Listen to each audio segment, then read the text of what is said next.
একজন পুরুষ যদি একটা সার্টেন টাইম রাখতে না পারেন, সেক্ষেত্রে কষ্টটা কিন্তু আপনার স্ত্রীর হয়। আচ্ছা, এই যে আমরা বলছি যে কতক্ষণ আসলে রাখা উচিত বা কতক্ষণ রাখা যেতে পারে, এটার ইন্টারন্যাশনাল স্ট্যান্ডার্ডটা বলা হয় যে 2 থেকে 6 মিনিট। আইইএলটি, হ্যাঁ, Intra ejaculatory vaginal latency time বলে একটা ব্যাপার আছে। এখানে পুরো ওয়ার্ল্ডে গবেষণা করে দেখা গেছে যে মানে অ্যাভারেজে 2 থেকে 6 মিনিট হচ্ছে নর্মাল। সো আপনাকে যদি কেউ বলে থাকে যে এটা 25 মিনিট, 30 মিনিট, 1 ঘন্টা করা যায়, এটা সবসময় ট্রু না, রাইট? কেউ করতে পারে, কিন্তু আমার কথা হচ্ছে কি এটা নর্মাল, এটা নর্মাল অ্যাভারেজ না, এবং এতক্ষণ লাগে না আসলে আপনার আপনার পার্টনারকে স্যাটিসফাই করার জন্য। পুরো ওয়ার্ল্ড জুড়ে অ্যাভারেজটা হচ্ছে 2 থেকে 6 মিনিট। এখন যদি আপনি এই ইন্টেনশন নিয়ে বা এই ভয় নিয়ে, অস্থিরতা নিয়ে সেক্স করতে যান যে আমাকে 20 মিনিট রাখতে হবে, তখন তো আপনার অস্থিরতার জন্যই আসলে প্রিম্যাচুর ইজাকুলেশন হবে। আপনার ওয়াইফও আপনাকে বলবে যে আমার অমুক বন্ধুর কাছে আমি শুনেছি যে তার হাজবেন্ড 15 মিনিট রাখে, 20 মিনিট রাখে, তুমি তো একদম পারো না। এই কঠোর কথাগুলো যখন আমরা বলি পার্টনারকে, তখন কিন্তু তার এমনিতেই আপনার প্রিম্যাচুর ইজাকুলেশন হয়। সো আমাদেরকে বুঝতে হবে, বোথ হাজবেন্ড ওয়াইফকে, যে আমরা অপর পক্ষকে খুশি করার জন্য আমরা হচ্ছে গিয়ে সেক্সুয়াল অ্যাক্টিভিটিটা করব। হ্যাঁ, বাই প্রোডাক্টে আমিও হয়তো প্লেজার পাবো, বাট আমার ফান্ডামেন্টালি চিন্তা করতে হবে যে আমি আমার অপর পক্ষকে খুশি করার জন্য করব। প্রিম্যাচুর ইজাকুলেশনে আর যে জিনিসটা আপনারা পুরুষ হিসেবে করবেন এবং স্ত্রী হিসেবে করবেন, সেটা হলো গিয়ে যাদের হয়ে থাকে তারা হচ্ছে 2টা কন্ডোম পরবেন। হ্যাঁ, ছেলেরা 2টা কন্ডোম বা একটা খুব থিক কন্ডোম পরবেন। এবং আপনি যে জিনিসটা করবেন, আপনি কন্ডোমটা পরার আগে কিছু ফোর প্লে করবেন। এই ফোর প্লে করার সময়, ফোর প্লেটা 5 থেকে 10 মিনিট, এবং 5 থেকে 10 মিনিট ফোর প্লে করার সময় আপনারা খেয়াল রাখবেন যে আপনার পেনিস যেন কোনো স্পর্শ না পায়, কোনো আপনি হাত দিয়ে ধরবেন না বা স্ত্রীও হাত দিয়ে ধরবেন না, বা এটা যেন কোনো জায়গায় কোনো স্পর্শ না পায়, কোনো ঘর্ষণ না হয়, রাইট? কেন এটা খুব হাইপার সেন্সিটিভ থাকে, তো তখন তো তাদের প্রবলেম হয়ে যায়। কিছু আপনার ক্রিম ইউজ করা যায় আপনার গ্ল্যান্স পেনিসে আপনার হাইপার সেন্সিটিভিটিটা কমানোর জন্য, স্পেশাল কেসে ডক্টর ওটা আপনাদের লিখে দিতে পারে। বাট এক্ষেত্রে ফোর প্লে করার সময় আপনি চেষ্টা করবেন কি করতে, চেষ্টা করবেন আপনার স্ত্রীকে কিছুটা স্টিমুলেট করতে, যাতে করে সে একটা স্টিমুলেট অবস্থায় থাকে, কারণ স্ত্রী স্টিমুলেট অবস্থায় থাকলে তার অর্গাজম পাওয়ার চান্সেস বাড়ে। বাট ওই সময় পুরুষরা চেষ্টা করবেন নিজে স্টিমুলেটেড না হতে। আপনি নিজে নিজেকে স্টিমুলেট করবেন, আপনি প্রয়োজনে আপনি ইনভলভ থাকবেন, বাট আপনি আপনার মনটাকে অন্যদিকে ডাইভার্ট করবেন। এবং এরপর যে জিনিসটা করবেন, আপনি 2টা কন্ডোম পরে নেবেন বা একটা থিক কন্ডোম পরবেন, এবং ফিমেল অন টপ পজিশনে আপনি ইনিশিয়ালি সেক্স করতে যাবেন। ইনিশিয়ালি আপনি এমন পজিশনে সেক্স করবেন না যেখানে আপনি সর্বোচ্চ প্লেজার পান, সেটা যেটাতেই হোক না কেন। এক এক পুরুষ এক এক পজিশনে সেক্সুয়ালি স্যাটিসফাইড হয়। যেটা আপনার জন্য কমফোর্টেবল পজিশন, সেই পজিশন দিয়ে আপনি সেক্স শুরু করবেন না, বরং আপনার ওয়াইফের জন্য যেটা কমফোর্টেবল পজিশন, সেটা দিয়ে আপনি সেক্স শুরু করবেন। Most of the time female on top পজিশনটা বাংলাদেশের মেয়েরা সবচেয়ে বেশি, আমি বলবো যে কমনলি আমরা দেখি যে তারা প্রেফার করে। এক একজন অবশ্যই এক একটা করে, বাট সবচেয়ে কমনলি এটা করে। এবং ফিমেল অন টপ পজিশনে সবসময় হচ্ছে আমরা দেখি যে মেয়েদের অর্গাজমটা কিছুটা দ্রুত হয়। এবং ছেলেরাও এই পজিশনে আমরা দেখি যে তুলনামূলকভাবে যাদের প্রিম্যাচুর ইজাকুলেশন হয়, তারা এই পজিশনে নিজেকে কিছুটা সময় ধরে রাখতে পারে।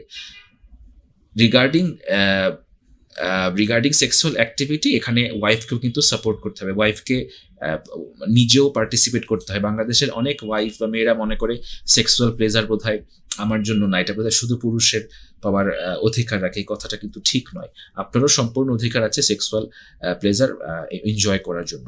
সো ফিমেল অন টপ শুরুতে করবে, ছেলেটা 2টা কন্ডোম পরবে, এবং ওয়াইফ যখন আপনার পেলভিক থ্রাস্ট করতে থাকবে বা সেক্সটা এনজয় করতে থাকবে, তখন আপনি চেষ্টা করবেন মনটাকে অন্য জায়গায় ডাইভার্ট করতে, যাতে করে আপনিও একইভাবে স্টিমুলেটেড না হতে থাকেন। এবং এতে করে আমাদের ধারণা যে আপনার 2 থেকে 6 মিনিটের মধ্যে আপনার ওয়াইফের অর্গাজমটা হয়ে যাবে। মেয়েরা এক্ষেত্রে যেটা করবে, তারা নিজস্ব একটু চেষ্টা করতে হবে। কারো মানে একটা মেয়ে যদি নিজে চেষ্টা করে, সে কিন্তু বুঝে যাবে যে কোন জায়গাটায় তার অর্গাজমটা হচ্ছে, কোন জায়গায় তার ক্লাইটোরিসটা ফ্রিকশন হচ্ছে। কারো একটু হয়তো সামনে আগালে হয়, কারো হয়তো একটু পিছিয়ে আগালে হয়। একটা মেয়ে কিন্তু একবার যখন একটা পজিশনে অভ্যস্ত হয়ে যায়, সে কিন্তু নিজে নিজে বুঝে যেতে পারে যে কোথায় কখন কিভাবে হলে আমার সেক্সটা আমার জন্য হয়ে যাচ্ছে। এখানে মেয়েদেরকে সম্পূর্ণ পার্টিসিপেট করতে হবে। এটা ভাবলে হবে না যে আমি আমার হাজবেন্ডকে শুধু করবো, এখানে আমার কোনো সেক্স পাওয়ার কোনো অধিকার নেই, ঠিক আছে? সো যখন আপনার স্ত্রী অর্গাজমটা হয়ে গেল, তার সেক্সুয়ালি স্যাটিসফাইড হয়ে গেল, তখন আপনি কি করেন, একটু বিশ্রাম নিয়ে তারপর আপনি নিজে সেক্স করার চেষ্টা করেন। তখন আপনি মেইল অন টপ করতে পারেন, অন্য কোথাও করতে পারেন, আপনি কন্ডোমটা খুলেও ফেলতে পারেন, একটা কন্ডোম খুলে ফেলতে পারেন, যেভাবে আপনার সুবিধা। এবং তারপর দেখেন আপনার কিন্তু অ্যাংজাইটিটা চলে যাচ্ছে। আপনি কিন্তু জানেন এখন যে আমার ওয়াইফ স্যাটিসফাইড, সো আমার এখন কোনো অ্যাংজাইটি নাই, কোনো কিছু চিন্তা করতে হবে না। এবং এরপরে যদি আপনার প্রিম্যাচুর ইজাকুলেশন হয় ওটা কিন্তু কোনো সমস্যা না। কারণ আমি যেটা বললাম, একটা ছেলের যদি ভ্যাজাইনার বাইরেও ইজাকুলেশন হয় বা খুব দ্রুত হয়, তার তো ইজাকুলেশন হলেই অর্গাজমটা হয়ে যাচ্ছে। সো এখানে টাইমটা কোনো ইম্পর্টেন্ট জিনিস না, অ্যাজ লং অ্যাজ আপনার ওয়াইফ স্যাটিসফাইড হয়ে গেছে। বাট আপনি ওয়াইফকে আগে স্যাটিসফাই করেন, এবং এমন পজিশন প্রথমে করেন না যেটাতে আপনি ওভার স্টিমুলেটেড হন।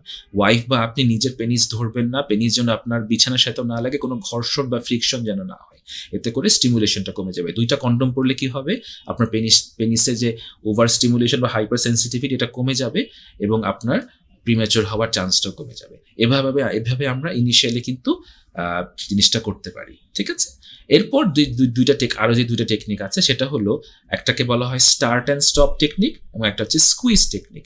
সো স্টার্ট অ্যান্ড স্টপ টেকনিকে আমরা কি করতে পারি, যে যখন আমরা সেক্স করব, হ্যাঁ, আমার ছেলেটা সেক্স করছে, এবং হচ্ছে গিয়ে আপনি বুঝতেছেন যে মোটামুটি 20-30 সেকেন্ডের মধ্যে আপনার ইজাকুলেশন হয়ে যাবে, আপনি ব্রেনে সে মানে ইয়েটা পাচ্ছেন, সেন্সেশনটা পাচ্ছেন, তখন আপনি পেনিসটা বের করে আনবেন ভ্যাজাইনা থেকে।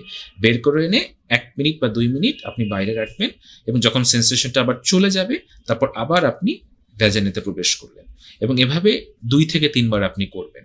যতবার আপনার এরকম সেন্সেশন আসবে, আপনি বের করে নিয়ে আসবেন এবং 1-2 মিনিট ওয়েট করে আবার করবেন। এতে করে হবে কি, আপনার কন্ট্রোলটা অনেক বাড়বে, কনফিডেন্সটা বাড়বে যে না, আমি রাখতে পারছি, আস্তে আস্তে কন্ট্রোলটা বাড়বে। এটা হচ্ছে start and stop technique. Squeeze টেকনিকই একইভাবে, আপনি যখন সেক্স করছেন, তখন আপনি যদি দেখেন যে আর 20-30 সেকেন্ডের মধ্যে আপনার এখন ইজাকুলেশনটা হয়ে যাবে, তখন আপনি পেনিসটা বের করে আনবেন, এবং আপনার স্ত্রী আপনার পেনিসটাকে আপনার এরকম হাত দিয়ে এভাবে হচ্ছে আপনার গ্রিপ করে ধরবে, হ্যাঁ, এভাবে গ্রিপ করে ধরবে, স্কুইজ করবে, খুব জোরে না, মানে মাঝারি মানের স্কুইজ করবে, এবং এতে করে তার সেন্সেশনটা চলে যাবে উইদিন 5-10 সেকেন্ড। তারপরে কি করবে, তখন আবার সে আসলে সেক্স করতে দিবে, এবং সেক্স করতে নেওয়ার পর আবারও যখন এরকম 20-30 সেকেন্ডের মধ্যে সেন্সেশন আসা শুরু করে, আবারও পেনিসটা বের করে স্ত্রী তার ডান হাত দিয়ে এভাবে আপনার স্কুইজ করে ধরবে, খুব জোরে ধরবেন, এবং এভাবে তার সেন্সেশনটা চলে যাবে। এরকম যদি আমরা 3-4 বার করতে পারি, তখন তার কন্ট্রোল পাওয়ারটা আস্তে আস্তে স্ট্যাবলিশ হতে থাকে। এই 2টা পদ্ধতি আপনার খুব কাজে লাগে আপনার প্রিম্যাচুর ইজাকুলেশন এবং তার কন্ট্রোলটাকে বাড়ানোর জন্য। এগুলো হচ্ছে সেক্সুয়াল টেকনিক, ঠিক আছে। এবার আমরা সাইকোলজিক্যাল টেকনিকে যাবো। সাইকোলজিক্যাল টেকনিকের মধ্যে প্রথম হচ্ছে সেক্স থেরাপি।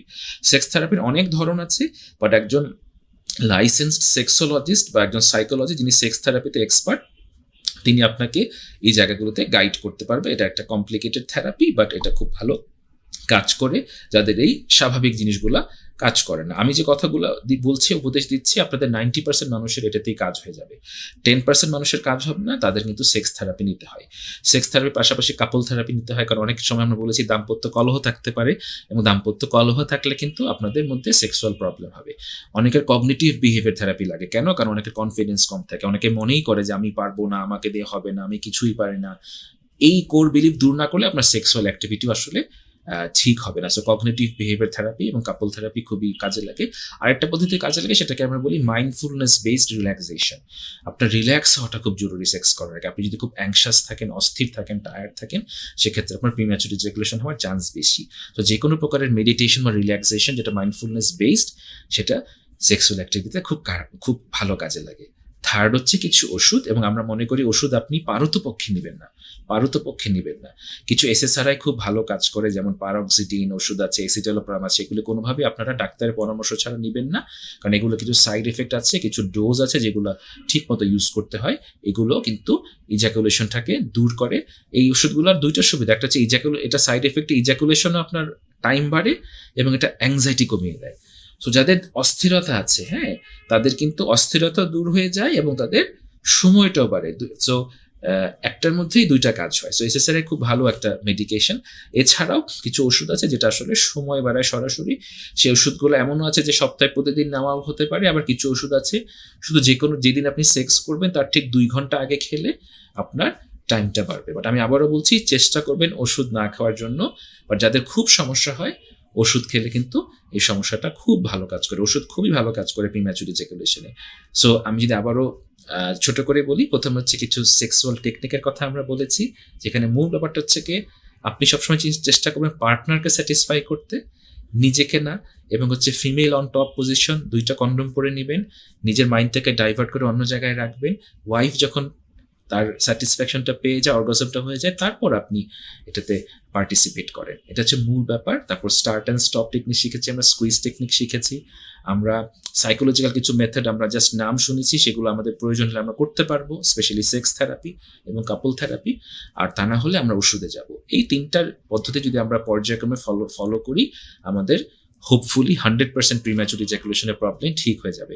আপনার প্রিম্যাচুর ইজাকুলেশন নিয়ে যেটা আপনারা করবেন না স্বামী স্ত্রী, যাদের নতুন বিয়ে হয়েছে, কোনো কারণে 1 রাত 2 রাত হয়তো আপনার হাজব্যান্ড হয়তো প্রিম্যাচুর ইজাকুলেশন করে ফেলেছে। আমি অনেকগুলো কেস দেখেছি এরকম, যে স্ত্রী গিয়ে তার মা বাবাকে বলছে যে আমার হাজব্যান্ড আসলে সেক্সুয়ালি অক্ষম, এবং বাবা মাও হয়তো এটাকে খুব খারাপভাবে সবার কাছে প্রচার করেছে, ছেলেটা আরো অ্যাংশাস হয়ে গেছে, বিবাহ ভেঙে গেছে। আমরা এরকম দেখেছি বেশ কয়েকটা, একটা দুটা না, অনেকগুলো।